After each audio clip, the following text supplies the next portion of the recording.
Boa noite, pessoal. Hoje a gente vai falar um pouquinho aqui sobre o que a gente precisa, né?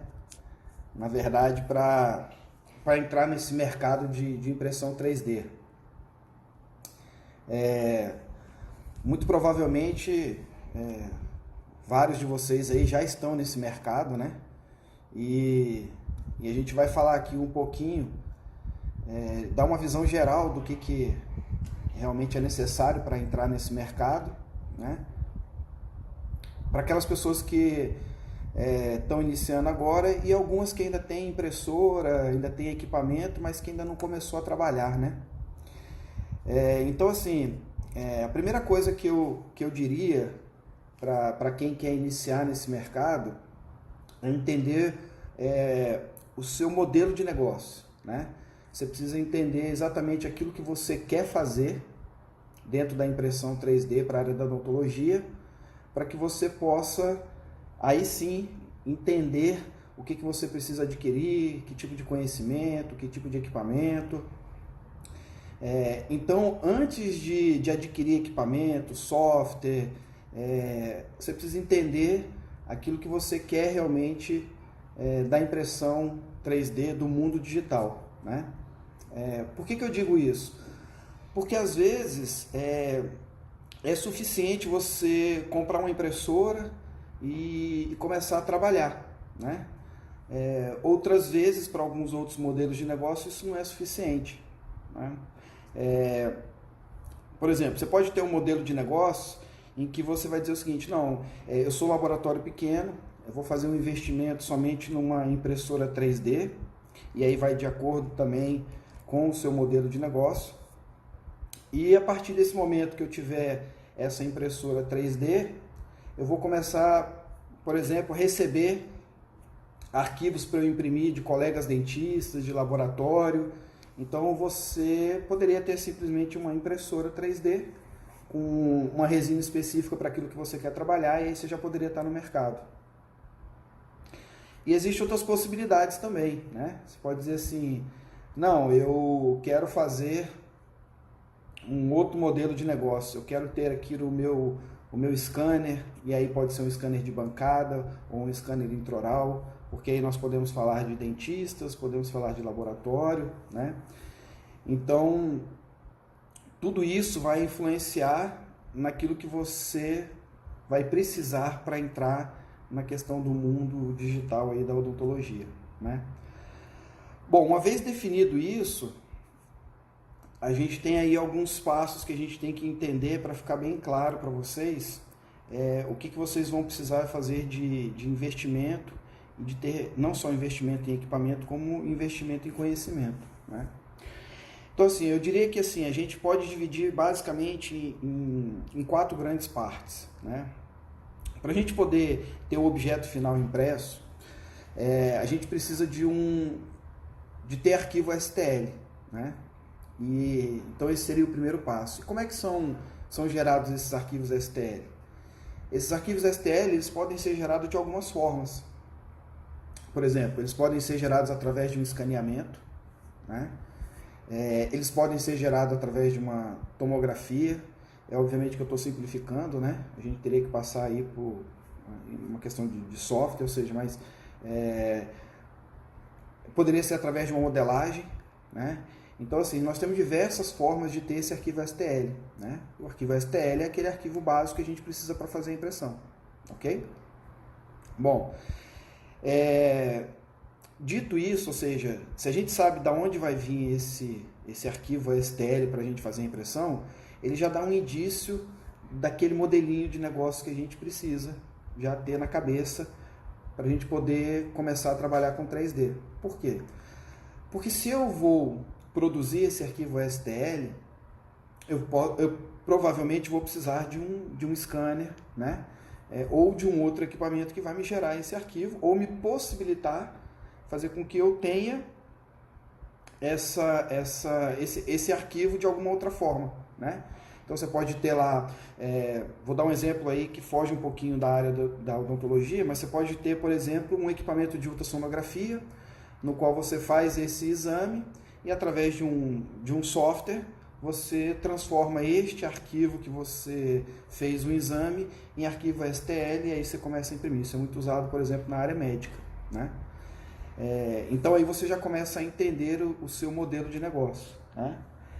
Bom, você sabendo a origem da onde vai vir esse seu arquivo, porque ele pode vir também de um dentista parceiro, por exemplo.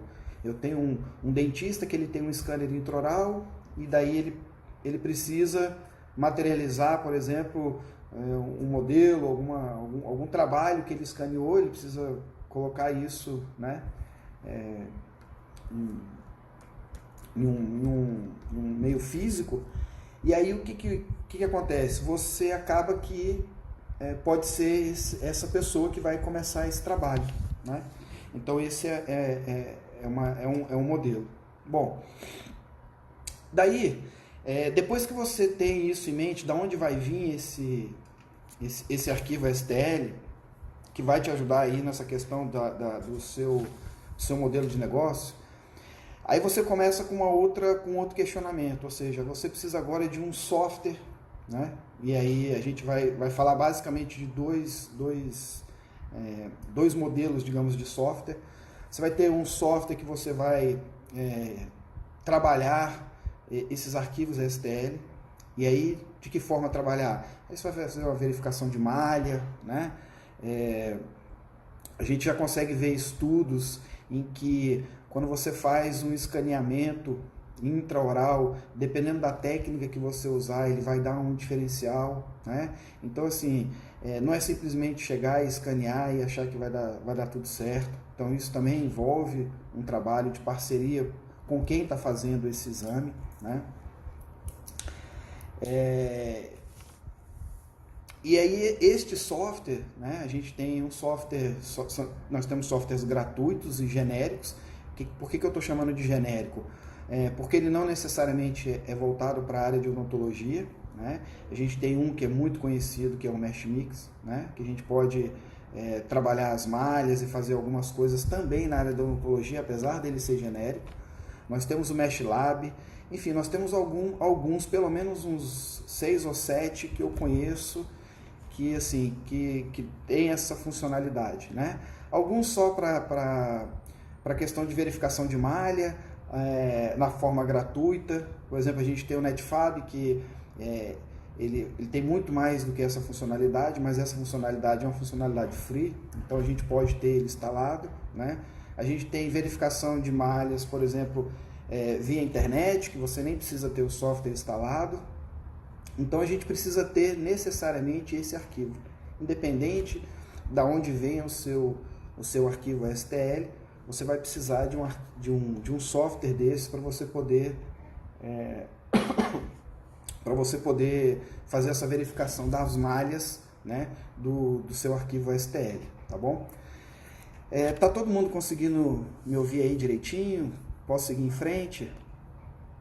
Não sei se eu consigo ler aqui alguma pergunta. Zanoichi disse aqui, Mesh Lab. A gente tem ele sim, eu conheço ele. Não sei se você usa. Então vamos lá. Depois que a gente falou aí dessa questão do STL, a gente vai ter também desse software free. Nós vamos ter também a questão do software que muitas vezes são pagos e são específicos da área de odontologia, por exemplo, né? Como o nosso público aqui ele é voltado para a área de odontologia, a gente vai estar especificando a respeito disso. Então, além desse software, né, de verificação de malha, a gente vai ter os próprios softwares de desenho, né, que são aí os pagos e para a área de odontologia. E aí a gente pode citar o que é mais utilizado dele, no caso do Exocad, mas a gente tem também o InLab, né, da Sirona, a gente tem o próprio Dental Wings, também tem um software, né? Então, assim, muito desses softwares, eles vêm até com um scanner junto, né? Ou seja, você tem a possibilidade de ter o scanner da mesma marca, né? Os scanners de bancada, muitas das vezes utilizam essa situação, porque assim, sem o software de bancada, você vai exportar para um outro software que não é da marca. Então, geralmente, não é que a venda é casada, né? Mas geralmente se compra o scanner com o software, né? Hoje nós temos possibilidades diferentes, né? Então, a gente tem scanner de mesa, por exemplo, da Shine, que você não precisa necessariamente comprar um software vinculado a ele, né? Ele tem um software free e, enfim, isso hoje mudou um pouco. Mas você vai precisar de um software na sua área, né? Dependendo do seu modelo de negócio. Se você não for só utilizar a impressora para imprimir, você vai precisar de um software também que faça esses desenhos, onde você vai fazer o enceramento, onde você vai fazer a sua barra de protocolo, enfim. Esse software ele está voltado para a área de odontologia e ele é necessário. Não tem a possibilidade de não utilizar ele dependendo do seu modelo de negócio. E na maioria das vezes, a maioria dos modelos que existe hoje, ele é necessário, não tem como fugir disso, né? Bom, quando a gente parte para a situação dos softwares, né? A gente classificou eles aí como free e como pago, né? Então a gente está dizendo aí que esses frees, basicamente, eles vão servir para verificação de malha e os pagos para fazer os seus desenhos, né? Bom, é bem verdade que o Mesh Mix a gente consegue fazer bastante coisa, né? É um software free. Para quem está entrando no mercado, é uma boa, né? Fazer um treinamento no Mesh Mix, você começa a conhecer, ele tem algumas ferramentas para você poder fazer modelo e necessariamente você vai acabar utilizando ele em algum momento, porque ele é um software que tem muitas funcionalidades e é um software muito bom e ajuda em todas as áreas, né? Ele é genérico, não é só para a área odontológica. Bom, depois disso, ou seja, a gente falou sobre o arquivo STL, a gente falou sobre um software que a gente vai utilizar, e aí sim você entra aí nesse terceiro passo com as impressoras, né? E aí você começa, dentro daquilo que você colocou lá, como seria o seu negócio, aí você começa a pensar em que impressora seria melhor para aquela situação que você está trabalhando, né? E aí vai de acordo com o plano estratégico de cada empresário, né? De cada laboratório, de cada dentista, né? Às vezes, se quer uma impressora maior, né? Com uma build plate maior, porque acha que tem um volume de trabalho que é necessário. Às vezes, na sua visão estratégica, é melhor você ter 3 impressoras pequenas do que você ter uma grande, né? Às vezes você tem 3 impressoras do mesmo fabricante, às vezes você adquiriu impressoras de diferentes tecnologias, de fabricantes diferentes possivelmente, né? Então assim, eu conheço laboratórios que iniciaram, por exemplo, com uma Formlabs, que tem uma tecnologia diferente das DLPs, né? Uma SLA e uma DLP, que tem características diferentes. E hoje, basicamente, a gente entende que é o seguinte: na área odontológica, né, essas impressoras estão atendendo muito bem, né? Hoje a gente vê uma quantidade de impressoras DLPs de um custo muito pequeno, que estão aí dentro dos laboratórios em massa, né? Então essas impressoras aí variando de R$ 2.600 a R$ 3.000 é o preço de entrada de uma impressora. Então o custo é muito barato. A gente está falando aí de 2 anos e meio atrás, a gente falava de uma impressora de entrada no mercado a R$ 13.000, né? E hoje a gente está aí com uma de 3.000. Então, assim, é uma impressora que atende, é óbvio que ela tem as suas limitações, até pelo custo, né? A gente não pode aqui querer dizer que é uma impressora excepcional em função do custo dela, né? O investimento está sendo proporcional, mas ela atende bem para quem está entrando no mercado, né? Porque não adianta você comprar um equipamento caro, porque você tem vários investimentos para fazer, inclusive o investimento de dedicação de horas de trabalho, né? As pessoas hoje, elas muitas das vezes compram a impressora, né? Coloca essa impressora no laboratório E eu já vi gente com impressora parada há 1 ano, 6 meses, 1 ano, porque não conseguiu adequar o seu modelo de trabalho, né, com a impressora que comprou. Na verdade, assim, eu comprei uma impressora e eu não sei o que fazer, né? Então, todas essas etapas de entender sobre os arquivos STL, de entender que você precisa de um software de verificação de malha, que você precisa de um software para desenhar, do seu modelo de negócio, acaba que as pessoas não entendem isso, e aí compram uma impressora e aí querem na marra conseguir fazer ela funcionar, imprimir. É claro que vai sair alguma coisa, né? Mas aí começa aquela situação de será que vai sair de acordo com o que foi planejado? E aí começa aquele velho problema, problema da resina, problema da impressora, o que está acontecendo, essa não serve para mim, aí o concorrente diz que aquela impressora não é boa, essa daqui que é boa, enfim, acaba que o mercado fica um pouco poluído, né, em relação à opinião, se realmente a impressora funciona ou não, se está atendendo ou não.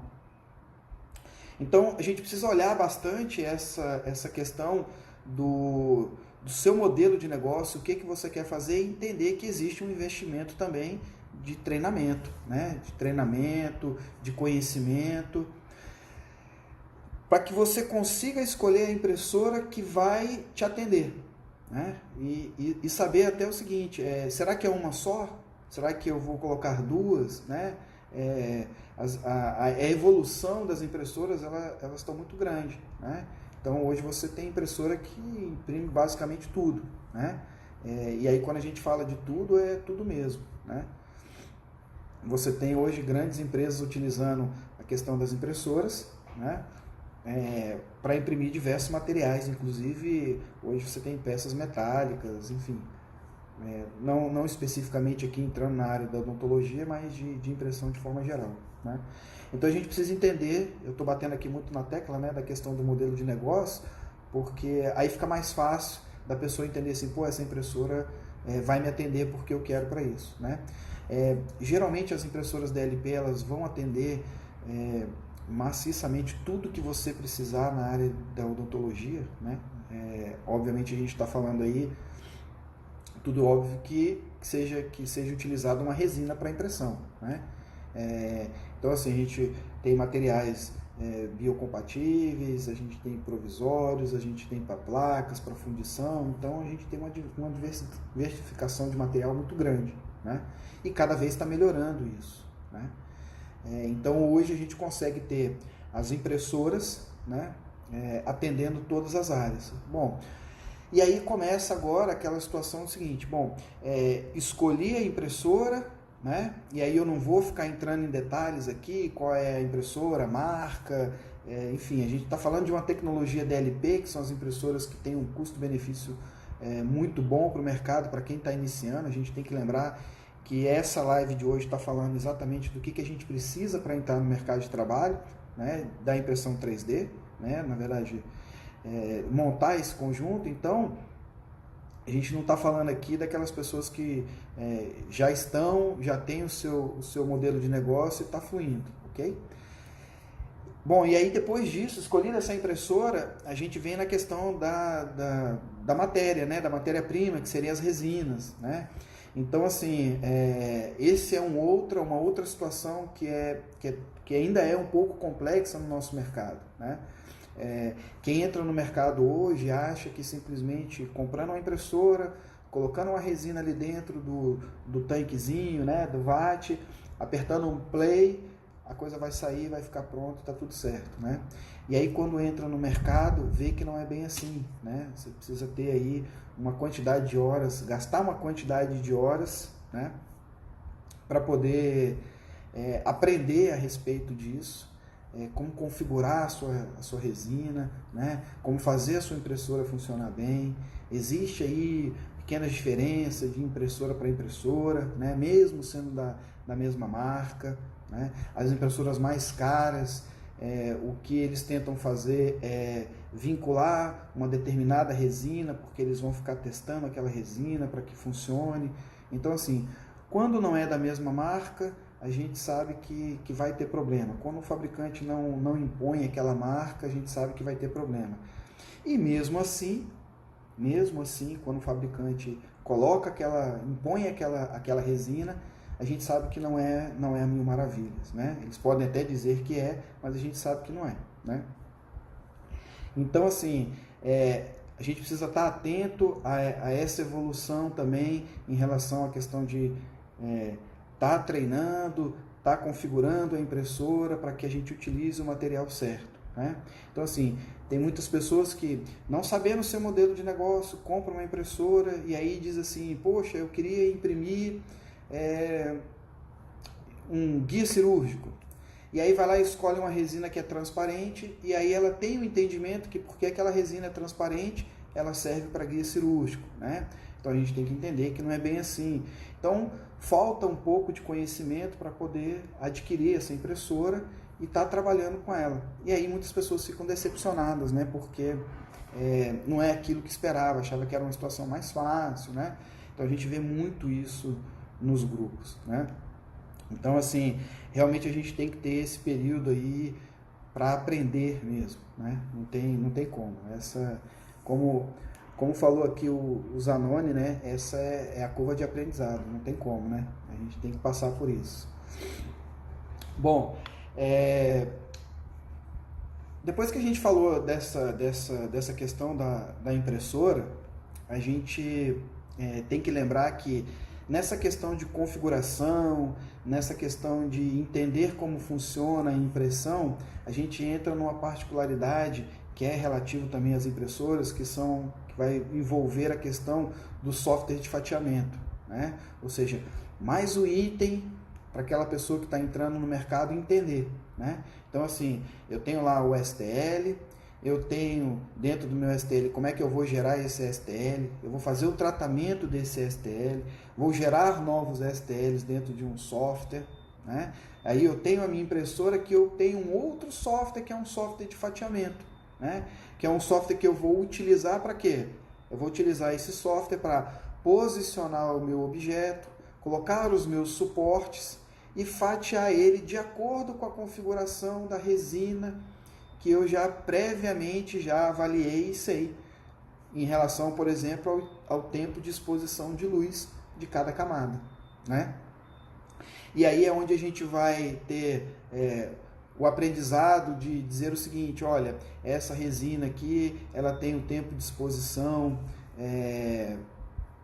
X para uma camada inferior, que é uma camada de bottom, e tem um tempo menor para uma camada do restante das camadas que a gente vai expor à luz, né?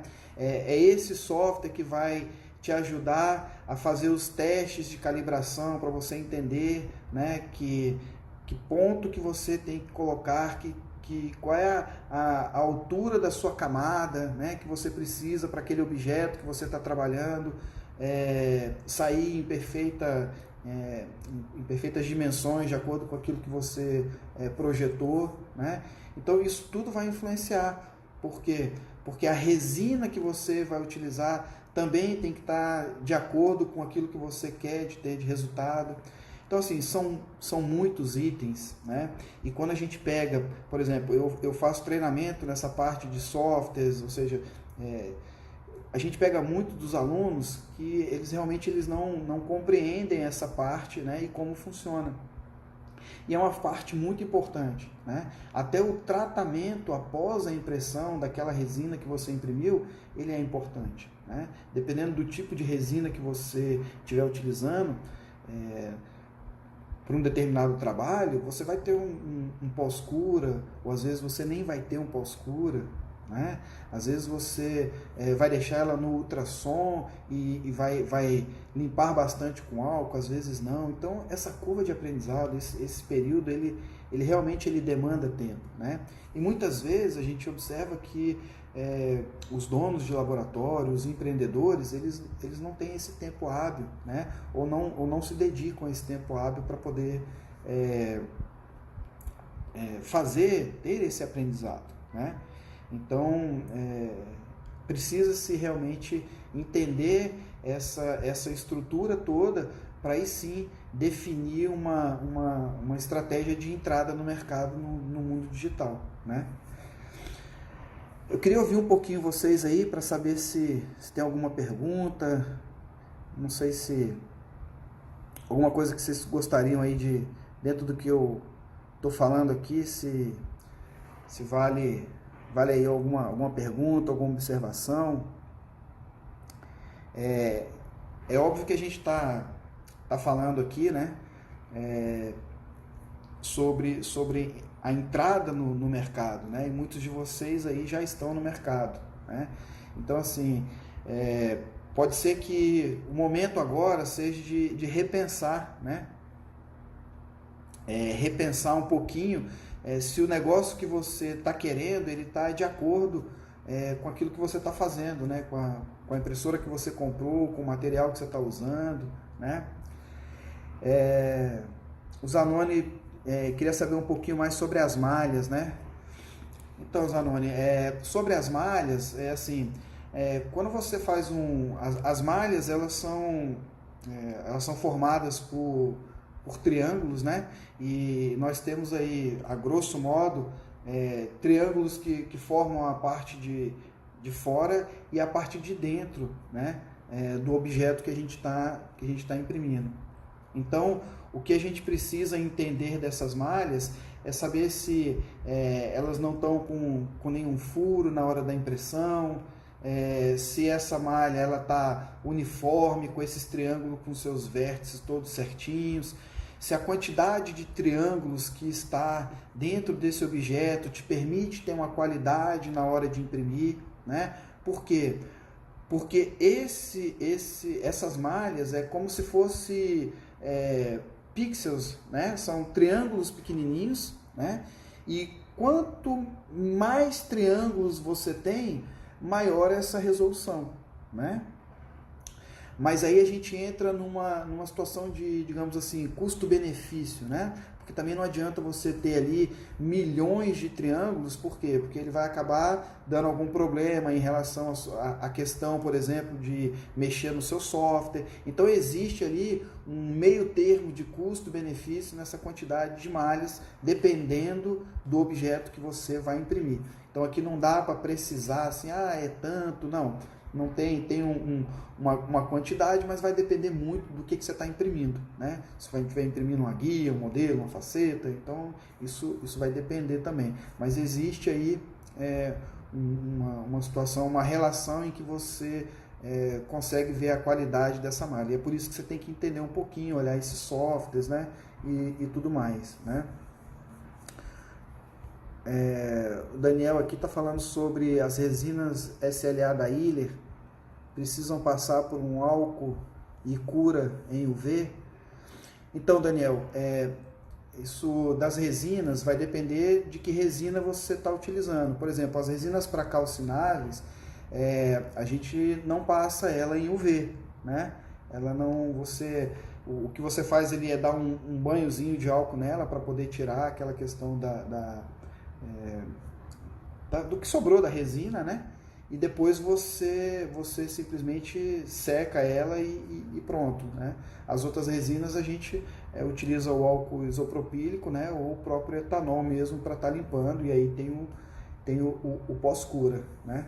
Então vai depender muito do trabalho que você está fazendo, né? Se for para uma situação de resina. Então, pessoal, eu acho que é mais ou menos isso, né? A gente precisa entender um pouquinho aí do seu projeto, daquilo que você quer. E aí, assim, eu vi que tem um curso para essa questão de gestão de laboratórios, que eu acho que é muito bacana, porque aí você consegue identificar em que momento isso vai ser bom, né, ou não, colocando essa questão aí da entrada da impressão 3D, né? Eu acho que a compra da impressora é o investimento menor, na verdade, né? Dentro de tudo que você tem que fazer, as pessoas acham que o importante ali é ter a impressora. É claro que é importante, né? Porque ela que vai te dar o final, mas você precisa entender todo esse processo para que não tenha nenhum problema de deixar uma impressora, por exemplo, 1 ano, 6 meses parada e não saber utilizar, né? Então, assim, esse realmente é o problema mesmo, né?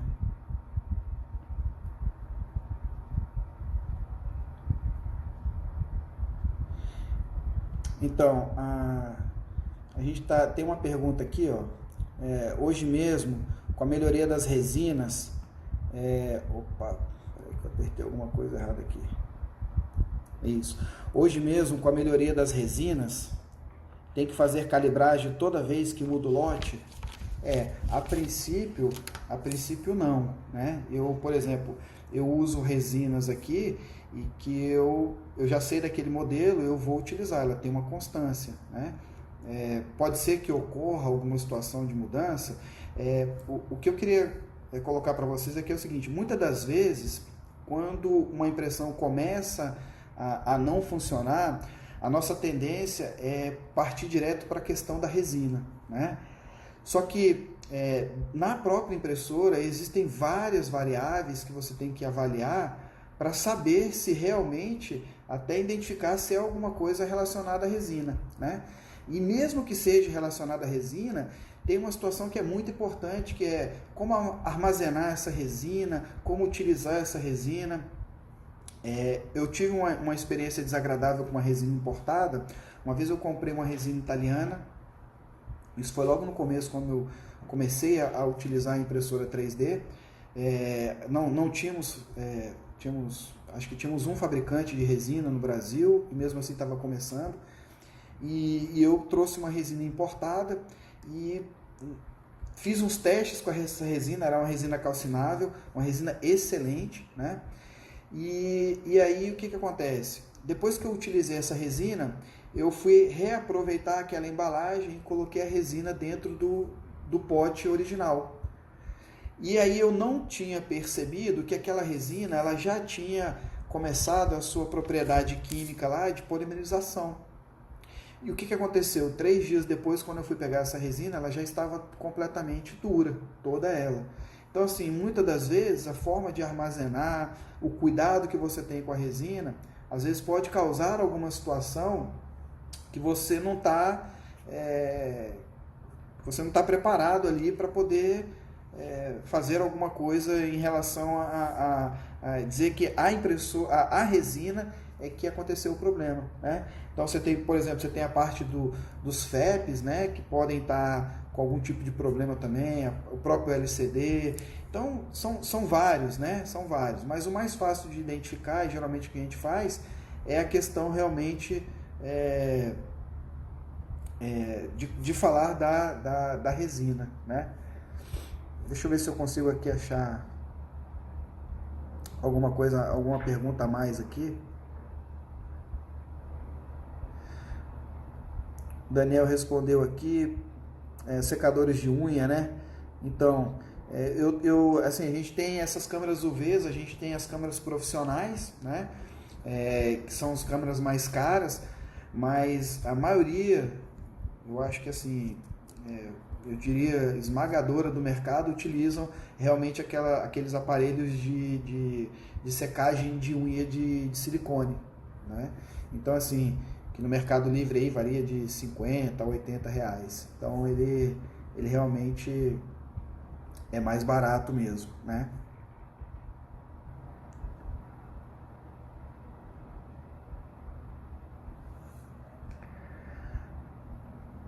Bom, aqui tem uma pergunta sobre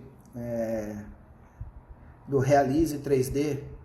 Para quem não é dentista, laboratório, além de modelos, o que pode ser feito para iniciar a prestação de serviço na área? Além de modelos, né? Bom, então, se você não é dentista e não é laboratório, eu acho que é um pouco mais complicado, né? Porque você vai precisar entender um pouco, você vai precisar entender da área, porque você vai ter que ter softwares especializados para poder oferecer algo mais, né? Então, eu não vejo muita coisa fora, se você não é dentista nem laboratório, para poder oferecer para essa área, né? Pode ser que você consiga aí, de repente, para a área educacional, para odontologia, né? Imprimir alguns modelos, e aí você consegue de repente até fazer a impressão em FDM, porque para estudo você não precisa ter, você não precisa estar imprimindo em resina, você tem alguns modelos impressos em impressoras FDM que tem um custo muito menor, né? Você consegue utilizar, né? Mas eu acredito que para prestar serviço para essa área, você precisa, a não ser que você fique na área de treinamento, né? Ou você tenha um conhecimento a ponto de utilizar os softwares, né? Mas enfim, acaba que você vai precisar aí ter um pouco de conhecimento, mesmo não sendo da área, né?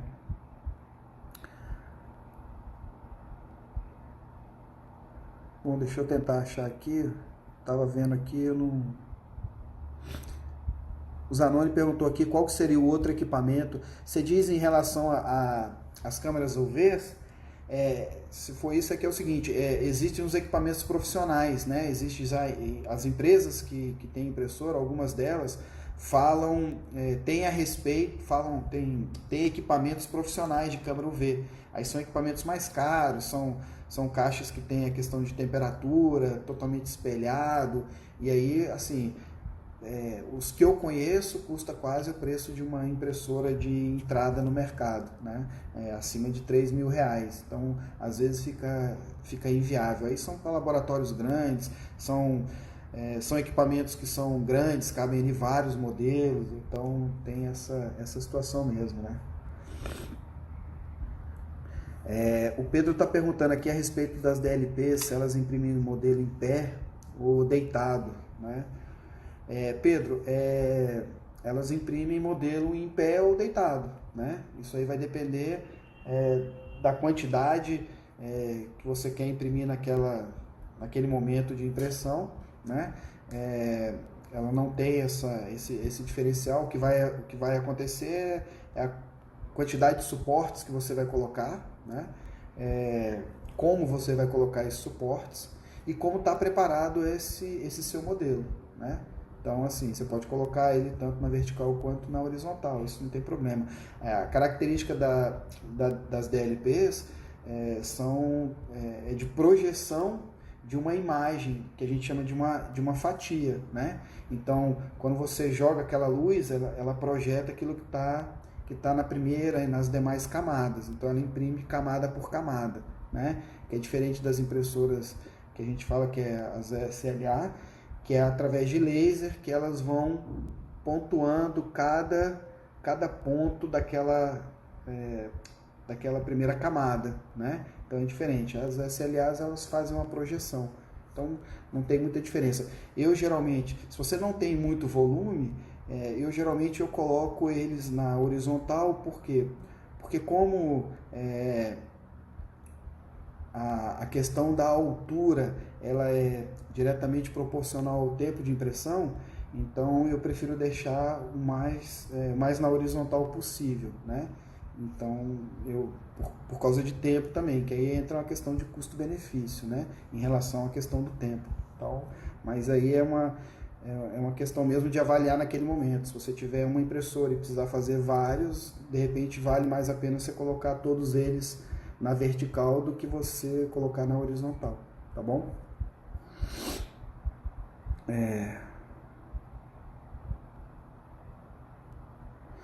Então, existe sim, eu tô vendo aqui o KM Próteses, né? Se eu não me engano, tá perguntando se existe alguma leitura. Existe sim, eu posso até depois pedir para o pessoal da Hiller, eu posso deixar uma indicação para vocês. Se eu não me engano, foi ano passado ou no final do ano retrasado, saiu um livro específico para a área de odontologia. Esse livro está em inglês, né? Infelizmente, mas assim, ó, hoje nós já estamos tendo muitos trabalhos em universidades brasileiras voltadas para a área de odontologia. Não é uma situação muito prática, né? Porque são trabalhos acadêmicos, então eles são específicos em cada área, né? Então a gente tem trabalhos falando sobre pós-cura, trabalhos falando sobre modos de escaneamento e qualidade, trabalhos falando a respeito de modelos impressos e modelos em gesso. A gente já está evoluindo bastante, tem vários trabalhos acadêmicos aí que a gente consegue ter acesso para entender um pouco mais sobre essa questão da impressão 3D, né?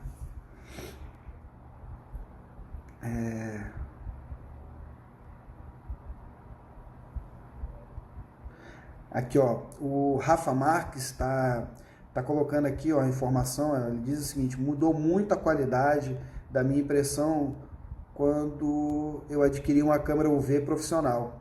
Antes eu usava um forno Photon que era usado para queimar resina da Photon. Então, os profissionais você ganha em tempo, né? E obviamente, assim, o próprio nome está dizendo, né? É profissional. O problema é que, assim, muitas das vezes é aquilo que eu falei, ele é mais caro do que a própria impressora. E aí, assim, não são todos que estão dispostos a realmente fazer esse investimento. Então, assim, que é melhor, com certeza, isso aí a gente não tem dúvida, né? Mas, infelizmente, não dá para ter acesso para todo mundo, né? É ruim dessa forma, porque hoje o que a gente está vendo é o seguinte: as impressoras chegaram num preço, por exemplo, hoje a impressora mais barata que eu conheço, que está sendo utilizada na área da odontologia, ela está variando aí entre R$ 2.600, R$ 3.000. E acredite se quiser, ainda tem gente que está achando que está caro, né? Quando pergunta assim, fala, pô, mas não tem um lugar mais barato? Então, assim, é muito complicado mesmo, não tem... infelizmente, assim, se você quer pagar muito barato, vai influenciar na qualidade, não tem jeito. Então, hoje eu diria o seguinte: um preço bom de uma impressora e que vai te atender, ela vai ficar aí em torno de uns 6.000, 7.000 reais, ela vai conseguir te atender, né? E assim, muitas das vezes, quando eu converso com alguém de laboratório, que eu faço alguma consultoria nesse sentido, eu digo o seguinte: às vezes é melhor você ter 3 impressoras menores num custo mediano do que você pegar uma impressora grande, por exemplo, e achar que ela vai suprir toda a sua necessidade, né? Se você tiver muito volume. Por quê? Porque isso aí vai influenciar, né? Você pode ter uma impressora grande que em um determinado momento ela dá algum problema e aí o seu laboratório para, né? Se você tiver 3 pequenos, por exemplo, você vai ter provavelmente a mesma produção, né? E se uma impressora vier a falhar, sua produção vai cair um pouco, mas você vai continuar produzindo. Então essas coisas todas têm que ser avaliadas para saber exatamente se o laboratório consegue ou não adquirir mais de uma, por que ele quer uma grande. Então isso tudo tem que ser pensado, né? E volta para aquela situação do modelo de negócio, para que a impressora que for comprada, ela não simplesmente fala assim, não serviu para mim, né? Tem gente que prefere pagar aí 50, 60, 70 mil numa impressora ou mais e colocar no laboratório e falar, ok, né? Eu vejo hoje impressoras, essa impressora, por exemplo, que eu estou falando para vocês aí, de 2.600 a R$ 3.000, tem fornecedor que coloca o nome dele no Brasil e vai vender por 13 mil, 12 mil, e é a mesma impressora, né? Então, mas assim, e aí vai de cada um, né, do esforço e da curva de aprendizado de cada um, tá bom? Deixa eu ver se tem mais alguma pergunta aqui.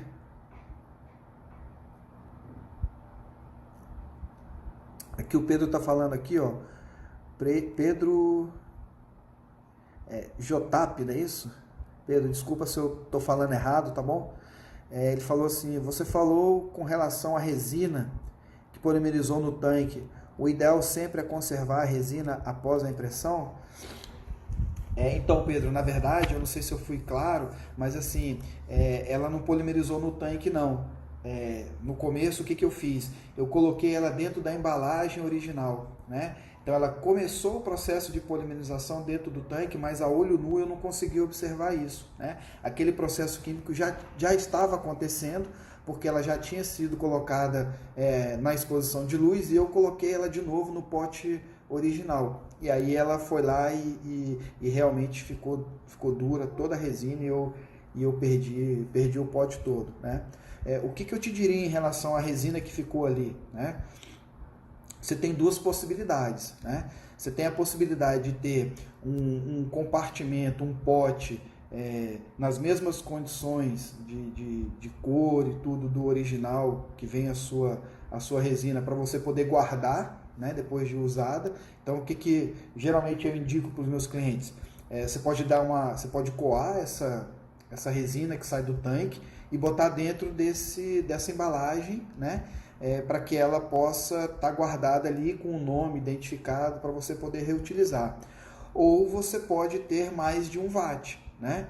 Então, o que eu, por exemplo, utilizo? Eu utilizo alguns watts, dependendo da quantidade de resinas que eu tenho. Para que eu tenho? Para o que funciona dessa forma? Porque, primeiro, eu vou manter a minha resina ali. Então, eu sempre vou colocando de pouco em pouco. Então, eu mantenho a minha resina dentro do meu watt. Quando eu acabo, eu tiro o meu watt, eu deixo ela fechadinha, tanto em cima quanto embaixo, tá? E eu guardo dentro do armário, como guardo todas as minhas outras resinas que estão fechadas dentro da embalagem original. E eu boto um outro watt com outro tipo de resina. Bom, o que eu já vi de positivo nisso? O que tem de positivo? A primeira situação é aquela história de perda de tempo, de você ter que coar a resina, ficar limpando o FEP, né, para botar de novo, colocar outra resina. Então, assim, ou você faz uma programação daquilo que você tem realmente de trabalho durante o dia e sabe que naquele momento você vai usar aquela resina, no outro momento você vai usar outra, ou você acaba tendo que realmente ficar com vários wattzinhos. E outra situação que é muito bacana o FEP é um acessório ali que é fundamental, né? Ele é uma película que, se por acaso ela estiver desgastada, embaçada, perfurada, qualquer situação dessa, ela vai causar uma distorção naquilo que vai ser impresso, né? Porque o objetivo dela ali é deixar passar a luz.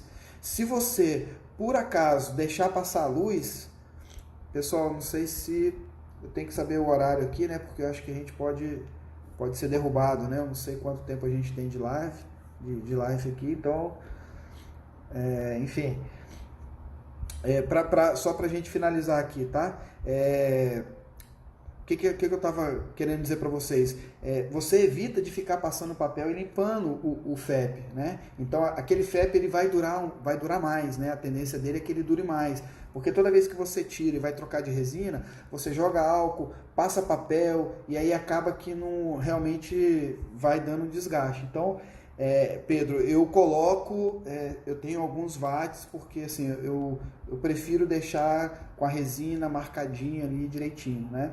E eu tenho 1 watt que fica sempre para teste de resina, né? Para configurações, essas assim. Então é dessa forma que eu trabalho, que eu aconselharia a trabalhar, né?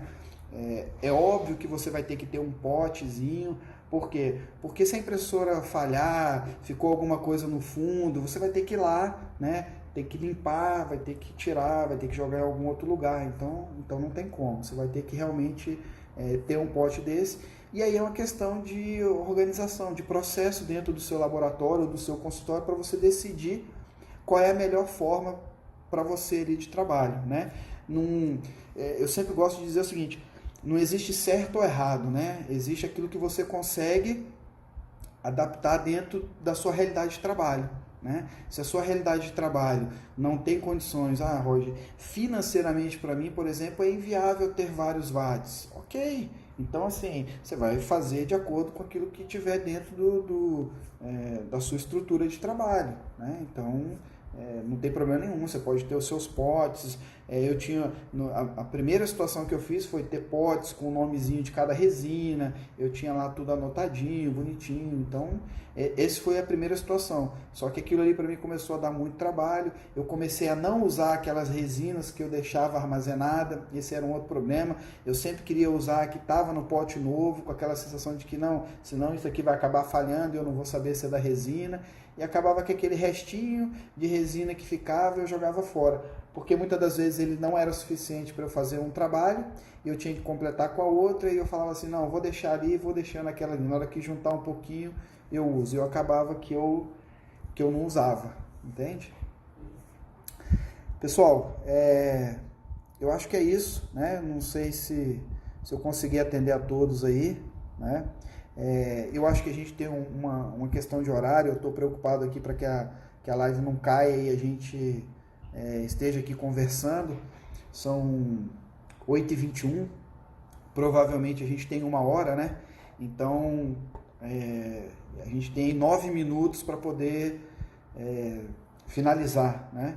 Então, assim, eu queria agradecer, né, primeiramente a todos vocês que participaram. Espero ter ajudado vocês aí, despertado em algum sentido, né, em relação a essa questão da impressão 3D, para que a gente não fique só preso à questão das impressoras, né. Se vocês quiserem, pode ter o meu contato, né? Eu estou no Instagram também, apesar de não estar postando absolutamente nada em relação à impressão 3D, mas assim, lá você pode me mandar um direct, a gente vai poder conversar, eu tenho meu WhatsApp, né? A gente pode estar trocando ideia, eu estou ali participando nos grupos, tá bom? E a gente pode estar fazendo outras lives aí, né? A gente pode ter sugestões aí de temas específicos, a gente prepara isso daí, tá bom? E de coração espero que eu realmente tenha contribuído para todos vocês aí em alguma partezinha, tá bom? Eu agradeço vocês, tá? E muito obrigado.